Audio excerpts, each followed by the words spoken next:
ఉంటాయి. మరొకసారి తారక రామారావు గారి దగ్గరికి వెళ్దాం మనము. తారక రామారావు గారు, హలో. తారక రామారావు గారు, ఎస్ ఇప్పుడు మనం ఇప్పుడు మా రిపోర్టర్ ఒక బస్సు లైవ్ బస్సులో వెళ్ళి దాన్ని చూపించే ప్రయత్నం చేశారు. అందులో భాగంగా ఎమర్జెన్సీ ఎగ్జిట్లు 5 ఉంటాయి, దాని పక్కనే చిన్నపాటి సుత్తి లాంటిది ఒకటి వస్తూ ఉంటుంది, దాంతో పగలగొట్టి బయటకు వచ్చే అవకాశం ఉంది అని చెప్పారు. కానీ ఆ మధ్యలో ఉన్న స్పేస్ ఏదైతే ఉందో జస్ట్ అది కేవలం ఒక 2 ఫీట్లు మాత్రమే ఉంది కాబట్టి ఒకేసారి ఎక్కువ మంది అక్కడ నుంచి పాస్ అయ్యే క్రమంలో కూడా ఈ ఘటనలు నెగిటివ్ ఇంపాక్ట్స్ ఇస్తున్నాయి, నెగిటివ్ రిజల్ట్స్ ఇస్తున్నాయి ఒక మాట చెప్పే ప్రయత్నం చేశారు.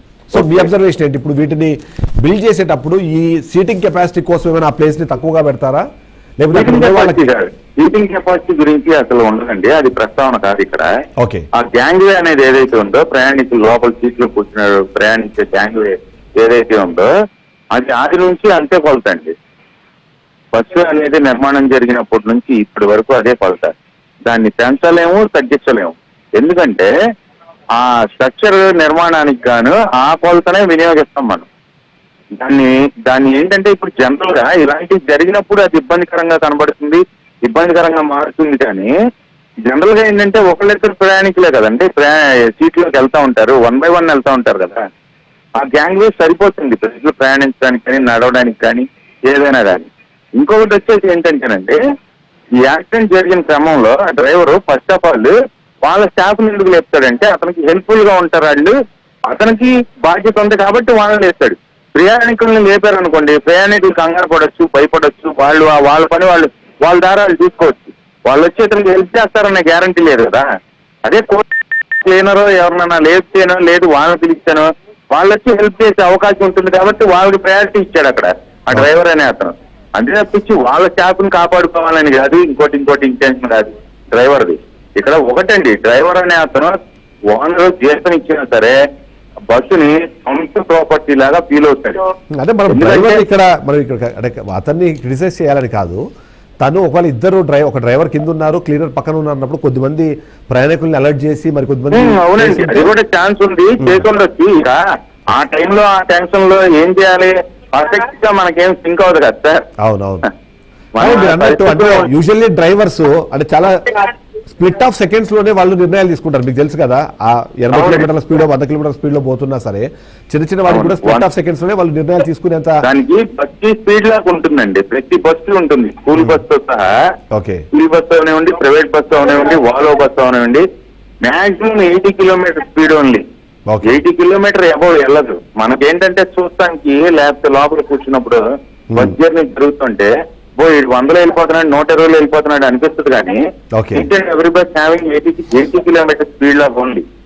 అంత మించి వెళ్ళడానికి అనేది పాసిబిలిటీ లేదు ఎక్కడా కూడా, జరగదు కూడా. కాకపోతే ఏంటంటేనండి, రాష్ట్రం మొత్తంలో 24 గంటలు తెల్లారి నుంచి రాత్రి అయ్యే వరకు మళ్ళీ తెల్లారే వరకు కొన్ని వేల బస్సులు ప్రయాణిస్తూ ఉంటాయి. దురదృష్టవశాత్తు అన్వాంటెడ్ గా ఇలాంటి ఎప్పుడో ఒకసారి జరుగుతుంది సంఘటన.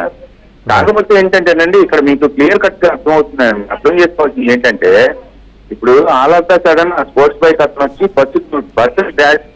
బస్సును ఢీకొట్టడం వల్ల ఈ ప్రమాదం జరిగింది.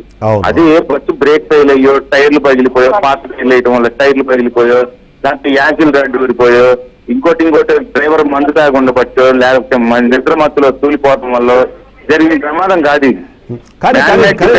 అంటే జస్ట్ నా అబ్జర్వేషన్ చెప్తున్నాను.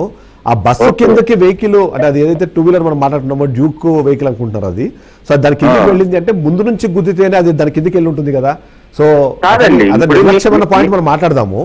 కానీ డ్రైవర్ అప్రమత్తత. ఇంకొకటి అండి, ఇక్కడ ఏంటంటేనంటే అది బస్సు మొత్తం ఫైబర్ ఫ్రంట్ పార్ట్ అంతా. ఇతను మనం బస్సు వెళ్తుంది అనుకోండి, ఈ చిన్నగా వెళ్తుంది, అతను పక్క నుంచి సడన్ గా బస్సు ముందుకు వచ్చేసాడు, బస్సును కొట్టేది అనుకోండి, ఏ హ్యాండిల్ ఇరుక్కున్నా చాలు బస్సుకి ఆ బండి హ్యాండిల్ అయిపోతుంది. లేదు ఇప్పుడు అతను ముందేస్తున్న వాడినే కొట్టాడు అనుకుందాం, అప్పుడు ఏమవ్వాలి, అతను ఇంకా ముందుకెళ్ళి పడాలి బస్సుకి, బైక్ అనేది ఇంకా ముందుకెళ్ళిపోయి పడిపోవాలి, ఇచ్చేయాలి. కానీ అలా పడిందంటే మాక్సిమం అతను చాలా సడన్ బస్సు ముందుకు వచ్చేసి అర్థం వచ్చేసి ఉంటాడు, సడన్ గా జరిగి ఉంటుంది.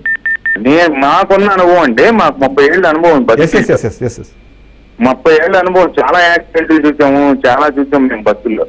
నాకున్న అనుభవం ప్రకారం అయితే నేను మార్నింగ్ నుంచి అనుకుంటుంది కేవలం నేను ఈ ప్రమాదం అనేది బైక్ రైడర్ నిర్లక్ష్యం వల్ల జరిగింది. ఫస్ట్ ఆఫ్ ఆల్ నా అంచనా, ఎస్ ఎస్ ఎస్ నా అంచనా బైక్ బికాస్ ఏ టైర్ పగిలో ఇప్పుడు ఒక్కోసారి కారులోనే వెళ్తా ఉంటాం సార్, అవునండి టైర్ పగిలిపోద్ది కారుకి, సీటుకి కానీ రోడ్డుకి రాసుకోవడం వల్ల కానీ టైర్ పగిలిపోయి ఆలోచించడం జరుగుతుంది. అది యజమాని నిర్లక్ష్యం.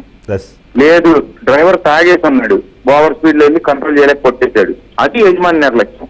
అవును. కానీ ఇది మాత్రం ప్రమాదవశాత్తు జరిగిన ప్రమాదమే. సో ఫైనల్ ఒక మాట చెప్పండి, మీరు ఇప్పుడు ఏదైతే మీరు చెప్పిన ఈ మెటీరియల్ దాంట్లో యూజ్ చేసే మెటీరియల్ ఇంకా అడ్వాన్స్డ్ మెటీరియల్ ఏం రాలేదా? అంటే ఇన్ఫ్లేమబుల్ మెటీరియల్ అంటేనండి ఉన్న కొద్ది లైట్ వెయిట్ మెటీరియల్ వచ్చింది, కానీ అడ్వాన్స్డ్ మెటీరియల్ అంటే ఇక అదే లైట్ వెయిట్. ఒకప్పుడు ఫ్రంట్ అంతా చూసారా, ఫ్రంట్ వేసే పార్ట్ 30 కిలోలు 40 కిలోలు ఉండేది ఒకప్పుడు, ఒక 20 ఏళ్ల క్రితం. అది క్రమేణా తప్పుకుంటూ వచ్చి ఇప్పుడు 15-20 కిలోలకు వచ్చింది. ఓకే 15-20 కిలోలకు తోడు ఏంటంటే అది లైట్ వెయిట్. ఓకే అలా అడ్వాన్స్ వచ్చిందే కానీ ఫైర్ ప్రూఫ్ అనేది కానీ ఏమీ రాలేదు, అందులో తయారు చేయబడలేదు. మరి ఏమో కనుక్కోలేదా, మరి ఏం జరిగిందనేది తెలియదు. అదేంటి పరిస్థితి. Thank you very much Taraka Rama గారు, చాలా మంచి విశ్లేషణ అందించారు మీరు. బికాజ్ ఇది జనాలు మాట్లాడుకునే దానికి రియాలిటీకి చాలా తేడా ఉంటుంది అన్నది అయితే మాత్రం ఖచ్చితంగా ఎక్స్ప్లెయిన్ చేసే ప్రయత్నం చేశారు. అందులో ముఖ్యంగా ఆ బైకిస్ట్ ఎవరైతే ఉన్నారో తనకు సంబంధించిన నిర్లక్ష్యం చాలా క్లియర్గా కనిపిస్తుంది. డ్రైవర్ అప్రమత్తత కానివ్వండి, ఆయన వ్యవహరించాల్సిన తీరులో కొన్ని ఆరోపణలు వినిపించినా, ఆయన మీద కొన్ని విమర్శలు వినిపించినా సరే ఆ ప్రాణ నష్టం ఇంత భారీ స్థాయిలో జరుగుతుందని ఆయన ఊహించి ఉండరు, అలాంటిది ఒకటి ఎక్స్పెక్ట్ చేసి ఉండరు అన్నదైతే మనకు అర్థమవుతుంది.